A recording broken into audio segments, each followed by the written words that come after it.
Dans ce programme, nous allons vous aider à découvrir le but précis pour lequel vous êtes né, votre raison d'existence sur la terre. Vous vous demandez pourquoi il est si nécessaire de définir un but.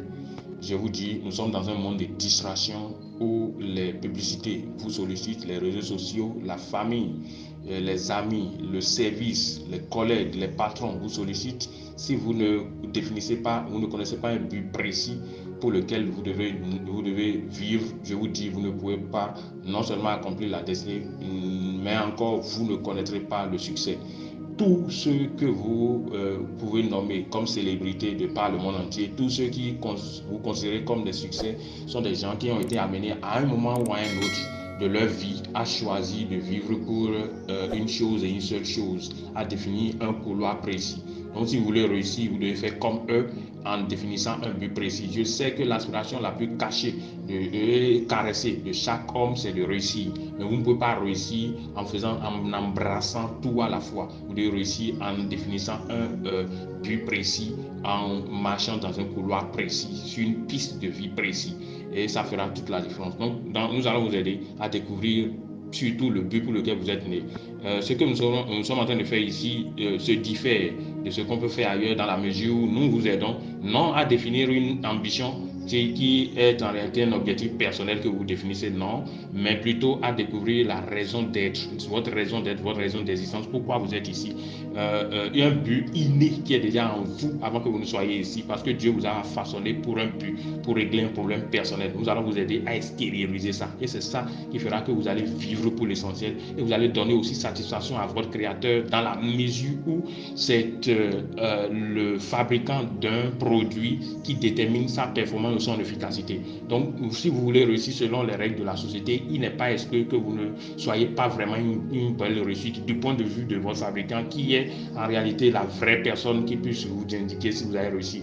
Donc, vos critères ne vont pas suffire, les critères de la société peuvent ne pas suffire, mais il y a une loi qui est déjà mise en vous, qui doit permettre, un baromètre qui doit permettre de savoir si vous avez été vraiment un bon succès. C'est ce à quoi nous allons travailler ici. Ma mission à moi, ma mission de vie, ma destinée, ma vision, ma vocation, c'est de vous aider à accomplir votre vision à vous. Donc je suis en train de faire mon travail comme ça, je suis en train d'accomplir la destinée en faisant cette vidéo là, et en me suivant, je vous dis, à l'issue, votre vie sera transformée si vous suivez cette série là, c'est très sûr. Alors c'est super important. Nous étions donc en train de voir les secrets pour découvrir sa destinée et l'accomplir. Nous avons déjà vu la première partie de cet enseignement là qui est intitulé les clés pour découvrir sa destinée. On a fait plusieurs chapitres, mais on a résumé les divers chapitres en une seule vidéo que nous avons intitulée les 9 clés pour découvrir sa destinée, que nous allons vous laisser en description. En dehors de ça, nous avons vu aussi un chapitre récapitulatif que nous avons intitulé comment formuler sa destinée en une seule phrase, que nous allons vous laisser aussi en description. Alors, depuis quelques jours, nous sommes passés à la deuxième étape, puisque la première étape était consacrée à comment découvrir votre destinée. La deuxième étape, après avoir découvert la destinée, comment alors accomplir la destinée étape par étape. Donc la deuxième étape est intitulée les étapes incontournables pour accomplir sa destinée. On a déjà vu 3 étapes. Nous allons vous laisser les liens en description. Et nous sommes au niveau de la 4e étape aujourd'hui. La première étape était d'avoir une vision claire. Deuxième étape, avoir foi en sa vision. Vous ne pouvez pas accomplir une vision à laquelle vous n'avez pas cru. La 3e étape est de développer sa passion. Nous vous laissons les liens de toutes ces vidéos-là en description. La 4e étape, et c'est là où on en est ce matin, c'est bien évidemment de développer son potentiel. Développer son potentiel. Pourquoi il est si nécessaire de développer ce potentiel? Vous ne pouvez pas accomplir la destinée sans avoir développé votre potentiel. Nommez n'importe qui et que vous considérez comme une célébrité ou un succès, et je vous dirai qu'il a un don particulier par lequel il a gagné le monde. Nommez-les. Il n'y a pas une seule personne qui est arrivée au top, qui est arrivée au succès sans avoir bien évidemment présenté un don. Parce que la Bible déclare que le don d'un homme lui ouvre la voie et lui donne accès auprès des rois. Proverbe 18, verset 16. Hein. La Bible dit aussi, si tu vois un homme diligent dans son travail, il se tiendra auprès des rois et ne se tiendra pas auprès des gens obscurs. Proverbe 22, verset 29. Donc en définitive, ce qui vous permettra d'accomplir la destinée ou d'entrer dans le rang des rois, c'est votre don. Vous devez travailler ça. Sauf que votre don paraît d'abord sous la forme brute, hein, et embryonnaire qu'on appelle le potentiel. Votre don, votre potentiel, c'est la forme non raffinée de votre don. Et vous devez travailler à raffiner ça. C'est ainsi que vous allez aller au monde. Je suis vraiment peiné de voir les gens qui disent qu'ils vont devenir premier ministre, ils vont devenir roi, ils vont devenir tel et tel, mais qui ne travaillent pas sur leur don. Vous ne pouvez pas accomplir une grande destinée sans avoir travaillé sur votre don. Et nous allons voir ici 9 lois pour développer votre potentiel. 9 lois pour développer votre potentiel. Je vous dis vrai, ces lois-là sont des lois qui sont utilisées par n'importe quel grand fermier aussi. Vous savez pourquoi? Il y a une analogie entre le développement de votre potentiel et le développement de toute culture. Hein, le développement d'une ferme. Pourquoi? Parce qu'il y a une analogie entre votre potentiel et l'arbre, votre potentiel et une plante. Et vous êtes comparable au fermier et votre don est comparable à l'arbre. Si vous considérez les choses comme ça, vous allez développer facilement votre potentiel sans effort. Et c'est ce à quoi nous allons travailler ici. Donc il y a 9 lois qui utilisent n'importe quel fermier grand, hein, que nous allons partager avec vous, et c'est ça que vous allez appliquer sur votre potentiel, et je vous dis, ça va fleurir, ça va croître très facilement. La première loi pour développer votre potentiel, c'est d'identifier d'abord votre potentiel. Le fermier qui veut développer une culture donnée doit d'abord identifier la semence. De la même manière, si vous voulez développer votre potentiel, vous devez d'abord identifier votre potentiel. Qu'est-ce qu'il y a en vous, hein, qui est à développer? C'est super important. Dieu a déjà enfoui en vous certaines ressources, certaines aptitudes naturelles pour accomplir certaines missions. Vous allez être beaucoup plus attentionné désormais. Soit vous avez cette aptitude brute de chanter, vous avez cette aptitude brute de jouer à des instruments de musique, vous avez certainement cette aptitude brute de communiquer en public, vous avez cette aptitude brute de faire le leadership. Vous devez pouvoir travailler, vous devez être sensible à ça désormais. Mettez ça sur un bout de papier et soyez beaucoup plus sensible à ça, ça va faire toute la différence. J'espère que vous m'avez bien compris. Donc c'est très important. Donc vous devez d'abord identifier votre potentiel. Comment identifier votre potentiel? Identifier ces activités-là que vous avez plus de facilité à faire et que les autres ont plus de difficultés à faire. Il y a cette activité, il y a quelque chose que vous avez tellement de facilité à faire et les autres ne trouvent pas la chose aussi facile. C'est votre domaine de potentiel.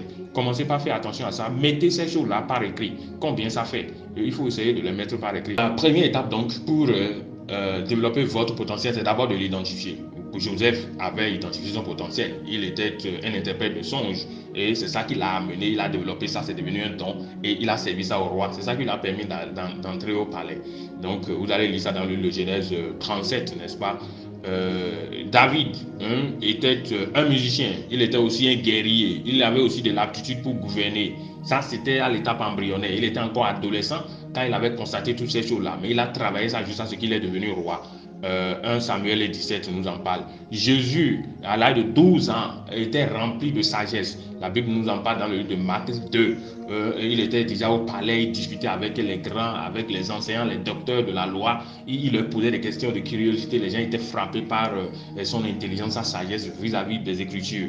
Et vous aurez constaté que c'est ça qu'il a développé. Et la Bible nous dit qu'à un moment donné que les gens étaient frappés par son intelligence. Et conséquence, il a pu accomplir la destinée, il a pu accomplir sa vision.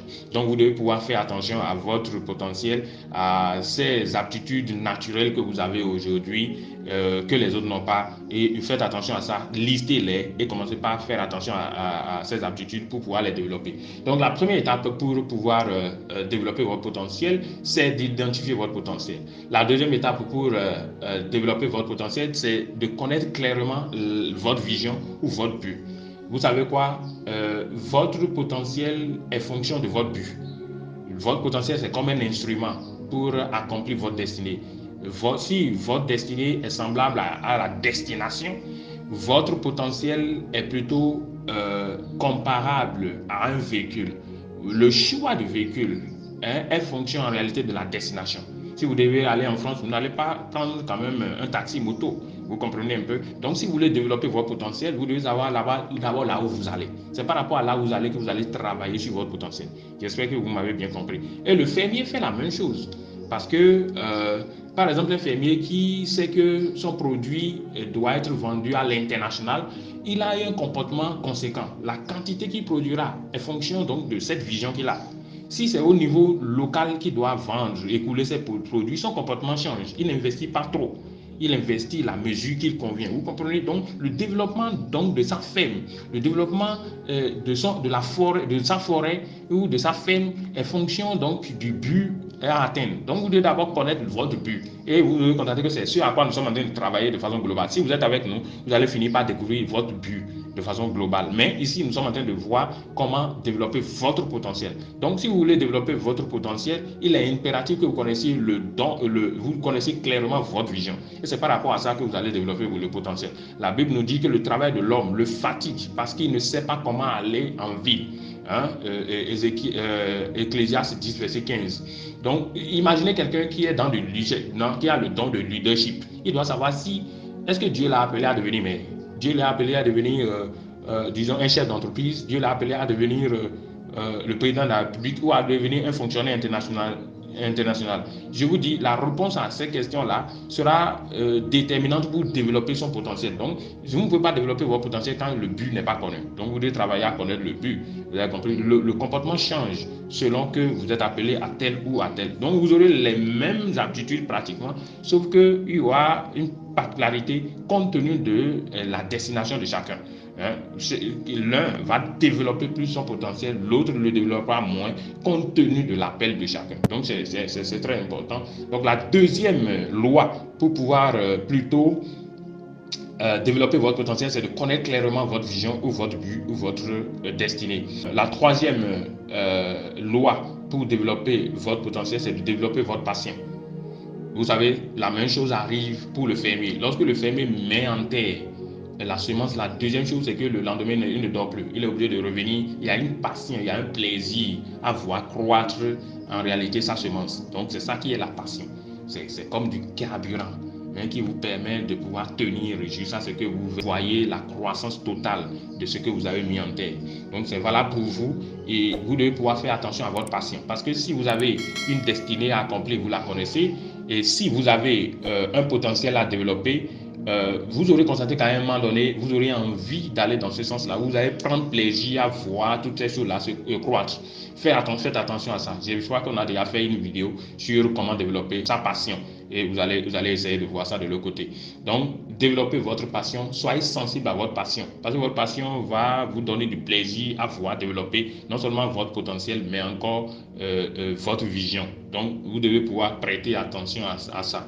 Si votre destinée ou votre vision est comme une destination sur une route, votre potentiel est comparable au véhicule et votre passion est comparable au carburant. Vous savez qu'il n'y a pas de voyage sans carburant. Donc, c'est votre passion qui va alimenter en réalité votre potentiel et vous conduire à la terre promise, vous conduire à l'accomplissement de votre vision. Très important.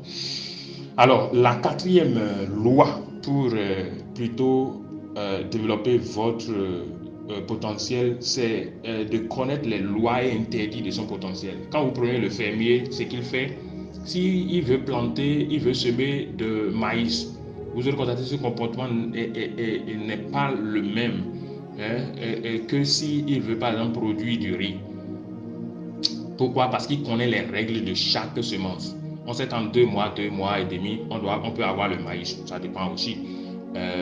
Par contre, le riz, c'est autre chose. Le maïs, on doit le mettre en terre au lendemain d'une pluie. Ce n'est pas la même chose. Par exemple, pour d'autres cultures. Le riz, il faut planter ça. Il faut mettre ça au niveau d'un endroit humide. Généralement dans les bas-fonds. Ce n'est pas la même chose avec les autres produits, les autres cultures. Il y en a qui n'aiment pas trop d'eau aussi. Vous voyez? Donc, vous devez pouvoir connaître les règles qui régissent bien évidemment votre potentiel. Qu'est-ce que ça veut dire? Si vous avez le don de guérison, vous devez savoir comment ça fonctionne. Il y en a qui sont appelés par exemple à se réveiller tôt. Vous devez pouvoir avant que votre don ne fonctionne régulièrement, il vous faut peut-être 4 heures. Vous devez connaître ça. Si vous ne connaissez pas ça, votre don ne va pas bien fonctionner. Jésus-Christ connaissait les règles, c'est pourquoi il se réveillait tôt. Compte tenu de sa mission, compte tenu de ses dons, il faut qu'il se réveille tôt pour que ces dons soient fonctionnels. Donc c'est valable. Vous devez constater que toutes les fois on fait un produit, il y a une outil d'utilisateur qui l'accompagne. Donc vous devez pouvoir faire attention à ce qui entoure votre don. Samson a négligé les interdits autour de son don et il a perdu les dons et il a perdu aussi la vie. Vous allez trouver ça dans le livre de Juges 13 et 16. Donc c'est important. Élisée savait que s'il n'a pas envie de prophétiser, le don de prophétie est en lui. Mais s'il doit prophétiser, quand il n'en a pas envie, il faut utiliser un musicien. Il connaissait ça, il a eu le temps de travailler ça, il a connu. Donc qu'est-ce qu'il a fait? Quand il n'a pas envie de prophétiser dans le livre de 2 Rois 5, verset 15, il a dit, amenez-moi un musicien. Quand on n'a quand même pas joué de la musique, l'esprit de prophétie est tombé sur lui, la main de l'Éternel est tombée sur lui. Il connaît la stratégie. Donc vous devez pouvoir travailler à connaître votre potentiel, comment ça fonctionne. Si vous ne connaissez pas ça, ça pose un problème. Donc si vous ne connaissez pas ça, si vous ne connaissez pas les lois et interdits de votre potentiel, vous n'avez pas maîtrisé votre potentiel. Vous ne pouvez pas l'activer comme vous voulez, vous n'en disposez pas. C'est les lois et interdits de votre potentiel qui vous garantissent que vous connaissez en réalité votre potentiel et que vous maîtrisez ça. Vous pouvez l'activer ou vous pouvez le désactiver quand vous voulez. Comment connaître les lois et interdits de son potentiel? Vous le ferez en lisant les Écritures, en lisant, en étudiant les personnages bibliques qui ont manifesté les mêmes potentiels comme vous, ou d'autres personnages qui ont manifesté les mêmes potentiels que vous. Ils vont vous parler de leur expérience, de comment ça fonctionne, de comment ça ne fonctionne pas. Donc, les personnages qui ont déjà manifesté les mêmes potentiels avant vous, vous devez les étudier pour connaître les lois qui entourent ce potentiel-là. Il faut reconnaître que même si vous étudiez les lois et interdits dans la vie des autres, ça ne suffira pas parce que vous aurez une particularité. Dieu est trop créatif pour faire deux choses identiques. Donc vous êtes différents. Il n'est pas exclu que ce qui est la loi pour l'autre ne soit pas la loi pour vous. Donc au-delà de tout, vous avez besoin de l'aide du Saint-Esprit. Donc la première chose, c'est d'étudier la vie des personnages bibliques qui ont déjà manifesté la même chose, que ce soit au niveau laïque qu'au niveau biblique. C'est aussi de demander l'aide du Saint-Esprit et d'être beaucoup plus sensible aussi. Donc 4 choses à faire pour que vous puissiez développer, pour que vous puissiez connaître les lois et interdits de votre potentiel. Alors la 4e chose, c'est de ça qu'on vient de parler. La 5e loi pour développer votre potentiel, c'est plutôt d'arroser votre potentiel. Ce que le fermier fait, c'est bien évidemment d'arroser sa semence. Quand il met la semence en terre, il ne regarde pas la semence, donc il travaille à ce qu'il y ait de l'humidité, qu'il y ait de l'eau pour arroser la semence. Comment vous arrosez votre potentiel? Vous arrosez votre potentiel en faisant des déclarations, en bavardant, en déclarant ce que vous avez. Quand bien votre potentiel est encore à l'étape embryonnaire, vous devrez prendre conscience de ça et commencer par déclarer cela. Si vous êtes appelé à être un leader d'envergure nationale, vous devrez pouvoir prendre l'habitude, on a vu ça dans le chapitre consacré au développement de votre foi. Donc vous devez pouvoir vous asseoir, faire des déclarations. Je suis un leader, je suis roi, je suis PDG, je suis ceci. Quand vous le dites, votre potentiel, il y a une conviction qui se forme en vous et qui vous commencez à travailler dans le sens de développement de votre potentiel sans effort. En fait, le but le plus important de la déclaration, de la confession comme ça, honnêtement, c'est le fait qu'il y a une conviction qui se forme, il y a une forteresse positive qui est établie en vous et du coup, ça vous convainc facilement à aller dans le sens de la destinée. Vous ne pouvez pas accomplir la destinée sans en être convaincu. Donc vous devez être convaincu de ça, de ce que vous avez un don pareil, vous avez une grossesse pareille, vous devez être vraiment sensible à ça et commencer par travailler à le développer. La 5e loi pour développer votre potentiel, c'est de l'arroser ou de la confesser ou de la prophétiser ou de la déclarer. Nombre 14, verset 28 nous dit que aussi vrai que je vis, je vous traiterai selon ce que je vous ai entendu dire. Donc si Dieu va vous traiter selon ce qu'il vous a entendu dire, ça veut dire que si vous dites à ses oreilles que vous êtes ministre et que c'est ce qu'il avait enfoui en vous, vous allez devenir ministre, il n'y a rien à dire. Vous avez compris ça. La 6e loi pour plutôt développer votre potentiel, c'est de l'exercer, de le travailler.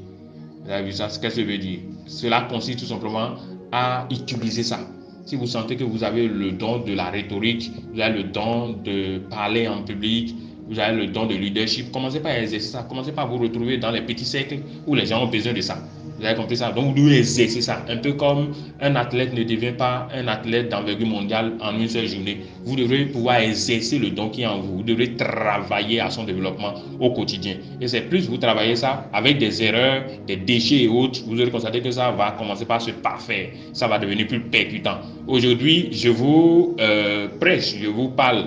J'enseigne ces mystères-là. Vous allez vous rendre compte que c'est plus aisé pour moi aujourd'hui. Mais ça ne l'avait pas été. Il y a quelques années en arrière, je me souviens, les gens venaient à moi, une petite communauté venait à moi, et très tôt, à 6 heures, on devrait faire des enseignements avant que je n'aille au service à 8 heures. Et j'ai travaillé, j'ai aiguisé le don, je continue de l'aiguiser, et il n'y a pas de raison pour que vous ne soyez pas satisfait du rendu actuel. Vous avez compris? Et je le répète, nous sommes en train de travailler au jour le jour pour pouvoir affiner ça. Donc, permettez-vous de commettre des erreurs. Utilisez ça. Si vous n'utilisez pas votre potentiel, ça ne va pas se développer. Beaucoup veulent le voir devenir une célébrité ou alors un champion dans un domaine donné, mais ne veulent pas commettre des bêtises, ne veulent pas exercer ça. Si vous n'exercez pas votre potentiel, ça ne se développera pas. Et rien d'autre que ça. C'est très important. Donc, travaillez à développer, à exercer votre don. Très, très important. Vous avez compris ça? Et la Bible nous dit, dans le livre de Hébreux 5, verset 14, que la maturité vient par l'usage.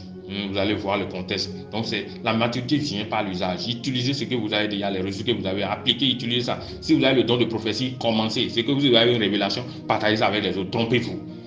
Après, vous allez tirer le son et votre connaissance des lois et interdits de votre potentiel sera aussi plus large. Et alors, vous allez appliquer ça selon les informations, les lois et interdits que vous connaissez. Commencez par tâtonner. Allez, comme un enfant ne devient pas adulte en une seule journée, de la même manière, vos dons ne se développeront pas en une seule journée. Donc, c'est à vous de prendre vos responsabilités et de travailler à les développer au jour le jour. Il n'y a pas un seul don qui se développe du jour au lendemain. Vous devez travailler au jour le jour à le développer et je sais que ça fera toute la différence. Donc c'est très très important, c'est crucial.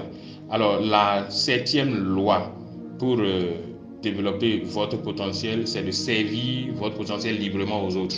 Quand votre potentiel devient déjà des dons, il faut commencer par servir ça. Parce que plus vous allez servir ce don-là, plus vous serez comblé.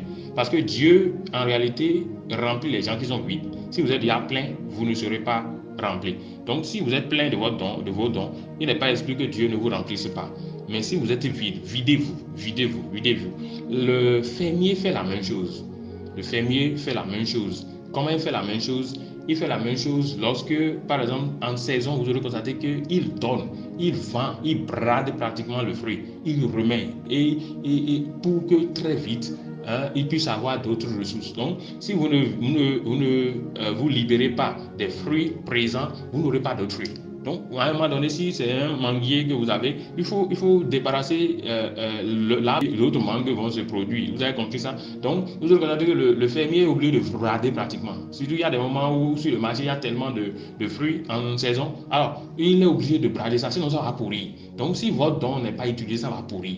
Vous avez compris? Ce n'est même pas suffisant. Parce que vous serez coupé. Parce que la Bible dit que si un arbre ne produit pas de fruits, il faut le couper. On va vous couper si vous ne produisez pas de fruits. Ou alors, si vous ne servez pas vos fruits aux autres. Parce que c'est valable, si vous produisez des fruits et que ça ne sert pas aux autres, c'est égal à si vous n'avez pas du tout produit de fruits. Donc, Jésus-Christ disait que si un arbre ne produit pas de fruits, il faut le couper. N'oubliez pas qu'il avait vu l'arbre et lui demandait à cet arbre d'olive-là de lui donner des fruits. L'arbre n'avait pas de fruits et il a maudit et l'arbre s'est desséché. Pour que vous ne soyez pas desséché, vous devez travailler à bien évidemment servir vos fruits à la multitude. Non, ne soyez pas avares. C'est les gens qui ne sont pas informés, qui sont avares dans la manifestation de leurs dons. Remettez ça aux autres, Dieu va vous combler rapidement, va vous accroître en réalité la chose. Parce que c'est pour ça exactement qu'il avait façonné ça.